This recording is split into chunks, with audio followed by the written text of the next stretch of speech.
ನಮಸ್ಕಾರ ವಿದ್ಯಾರ್ಥಿಗಳೇ, ದ್ವಿತೀಯ PUCಯ ವಿದ್ಯಾರ್ಥಿಗಳು ನಿಮ್ಮ ಪರೀಕ್ಷೆಯಲ್ಲಿ ಬರುವಂತಹ ಕಾಲಾನುಕ್ರಮ ಅನ್ನುವಂತಹ ಒಂದು ಮೇನನ್ನು ಯಾವ ರೀತಿಯಾಗಿ ಉತ್ತರಿಸಬೇಕು, ಹಾಗೆ ಯಾವ ರೀತಿಯಾಗಿ ಅವುಗಳನ್ನು ಸುಲಭವಾಗಿ ಗುರುತಿಸಬಹುದು ಅನ್ನುವಂಥದ್ದನ್ನು ಈ ಒಂದು ವಿಡಿಯೋದಲ್ಲಿ ನೋಡ್ತಾ ಹೋಗೋಣ. ಇವುಗಳನ್ನು ಸರಿಯಾಗಿ ಗಮನಿಸಿ ನೀವು ಪರೀಕ್ಷೆಯಲ್ಲಿ ಕಾಲಾನುಕ್ರಮಕ್ಕೆ ಇರುವಂತಹ 5 ಅಂಕಗಳನ್ನು ಸುಲಭವಾಗಿ ಪಡೀಲಿ ಅನ್ನುವಂತಹದ್ದು ನನ್ನ ಉದ್ದೇಶ.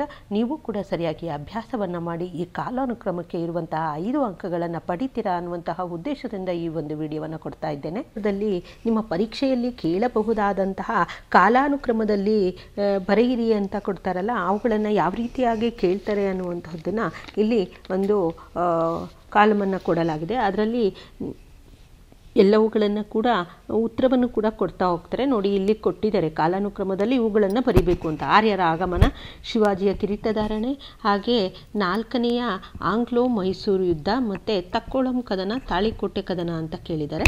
ಇಷ್ಟರಲ್ಲಿ ಮೊದಲಿಗೆ ಆರ್ಯರ ಆಗಮನ ಆಗುತ್ತೆ, ಆಮೇಲೆ ತಕ್ಕೋಳಂ ಕದನ ನಡೆಯುತ್ತೆ, ನಂತರ ತಾಳಿಕೋಟೆ ಕದನ, ಹಾಗೆ ಶಿವಾಜಿಯ ಕಿರೀಟಧಾರಣೆ ಆಗುತ್ತೆ, ನಂತರ 4ನೇ ಆಂಗ್ಲೋ ಮೈಸೂರು ಯುದ್ಧ ಆಗುತ್ತೆ. ಹಾಗೆ ಮುಂದಿನದು ಬ್ರಹ್ಮ ಸಮಾಜ, ಮೊದಲನೆಯ ಪಾಣಿಪತ್ ಕದನ, ಬೆಳಗಾಂ ಕಾಂಗ್ರೆಸ್ ಅಧಿವೇಶನ, ಗುಪ್ತಶಕೆ ಆರಂಭ, ಮಹಾವೀರನ ಜನನ. ನೋಡಿ, ಮೊದಲಿಗೆ ಮಹಾವೀರನ ಜನನ ಆಗುತ್ತೆ, ನಂತರ ಗುಪ್ತಶಕೆ ಆರಂಭ ಆಗುತ್ತೆ, ನಂತರ ಮೊದಲನೆಯ ಪಾಣಿಪತ್ ಕದನ ನಡೆಯುತ್ತೆ, ಹಾಗೆ ಬ್ರಹ್ಮ ಸಮಾಜ ಮತ್ತು ಬೆಳಗಾಂ ಕಾಂಗ್ರೆಸ್ ಅಧಿವೇಶನ ನಡೆಯುತ್ತೆ. ಇನ್ನು ಆರ್ಯ ಸಮಾಜ ಅಶೋಕನ ಕಿರೀಟಧಾರಣೆ, ಆರ್ಯ ಸಮಾಜ ಕರ್ನಾಟಕದ ಏಕೀಕರಣ, ಅಶೋಕನ ಕಿರೀಟಧಾರಣೆ, ತಾಳಿಕೋಟೆ ಕದನ, ಗುಪ್ತಶಕೆ ಅಂತ ಕೊಟ್ಟಿದ್ದಾರೆ. ಅವುಗಳಲ್ಲಿ ಮೊದಲಿಗೆ ಅಶೋಕನ ಕಿರೀಟಧಾರಣೆ ಆಗುತ್ತೆ, ನಂತರ ಗುಪ್ತಶಕೆ ಪ್ರಾರಂಭವಾಗುತ್ತೆ, ನಂತರ ತಾಳಿಕೋಟೆ ಕದನ ಆಗುತ್ತೆ, ಆರ್ಯ ಸಮಾಜದ ಸ್ಥಾಪನೆ ಆಗುತ್ತೆ, ನಂತರ ಕರ್ನಾಟಕದ ಏಕೀಕರಣ ಆಗುತ್ತೆ. ಇನ್ನು ಭಾರತ ಬಿಟ್ಟು ತೊಲಗಿ ಎನ್ನುವಂತಹ ಒಂದು ಚಳುವಳಿ, ಹಾಗೆ ರಾಮಕೃಷ್ಣ ಮಿಷನ್ ಸ್ಥಾಪನೆ, ಭಾರತಕ್ಕೆ ಆರ್ಯರ ಆಗಮನ, ಗುಪ್ತಶಕೆ, 2ನೇ ಪಾಣಿಪತ್ ಕದನ.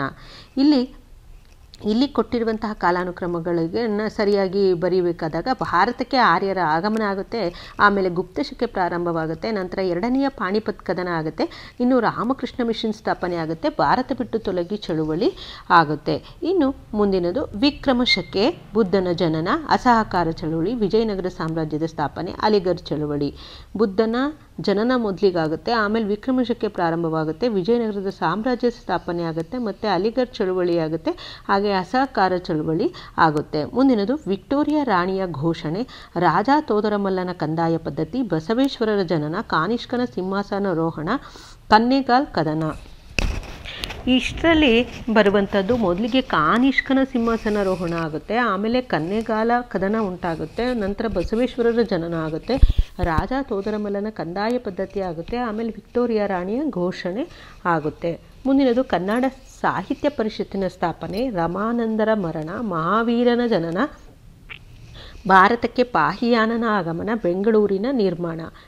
ಇಷ್ಟರಲ್ಲಿ ಮಹಾವೀರನ ಜನನ ಆಗುತ್ತೆ, ಆಮೇಲೆ ಭಾರತಕ್ಕೆ ಪಾಹಿಯಾನನ ಆಗಮನ ಆಗುತ್ತೆ, ನಂತರ ರಮಾನಂದರ ಮರಣ ಆಗುತ್ತೆ, ಬೆಂಗಳೂರಿನ ನಿರ್ಮಾಣ, ಹಾಗೆ ಕನ್ನಡ ಸಾಹಿತ್ಯ ಪರಿಷತ್ತಿನ ಸ್ಥಾಪನೆ ಆಗುತ್ತೆ. ಇನ್ನು ಕೊನೆಯದಾಗಿ ಸಹಾಯಕ ಸೈನ್ಯ ಪದ್ಧತಿ ಜಾರಿಗೆ, 3ನೇ ಬೌದ್ಧ ಧರ್ಮ ಸಮ್ಮೇಳನ, ಕರ್ನಾಟಕದ ಏಕೀಕರಣ, ಶಿವಾಜಿಯ ಕಿರೀಟಧಾರಣೆ, ಉಡ್ಡನ ವರದಿ. ಇಷ್ಟರಲ್ಲಿ ಮೂರನೇ ಬೌದ್ಧ ಧರ್ಮ ಸಮ್ಮೇಳನ ನಡೆಯುತ್ತೆ, ಆಮೇಲೆ ಶಿವಾಜಿಯ ಕಿರೀಟಧಾರಣೆ ಆಗುತ್ತೆ, ಸಹಾಯಕ ಸೈನ್ಯ ಪದ್ಧತಿ ಜಾರಿಗೆ ಬರುತ್ತೆ, ನಂತರ ಉಡ್ಡನ ವರದಿ ಆಗುತ್ತೆ, ಕೊನೆಯದಾಗಿ ಕರ್ನಾಟಕದ ಏಕೀಕರಣ.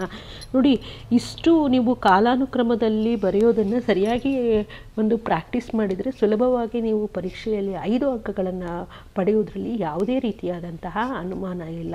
Thank you for watching.